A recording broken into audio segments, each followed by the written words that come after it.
1000 விஷயம் 1000 இடத்துல பெரியார் பேசியிருக்காரு.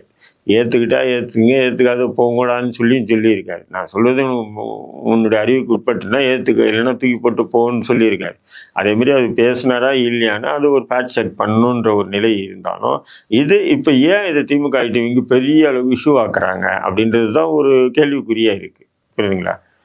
அப்படி ஒன்றியும் பெரியாரிஸ்டுகள் யாருமே வந்து இந்த திமுகவோ இல்லை அதிமுகவோ தொடர்ந்து பெரியாரை முன் வச்சு அரசியல் பண்ணுறதே இல்லை தமிழ்நாட்டில்.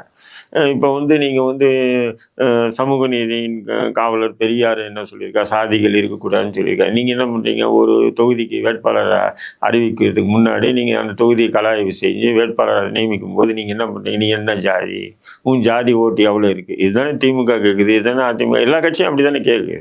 இப்போ அந்த தொகுதியில் எந்த சாதியினுடைய வாக்குகள் அதிகமாக இருக்கோ அந்த சாதியை சேர்ந்த நபரை நீங்கள் வேட்பாளர் நிறுத்துறீங்க.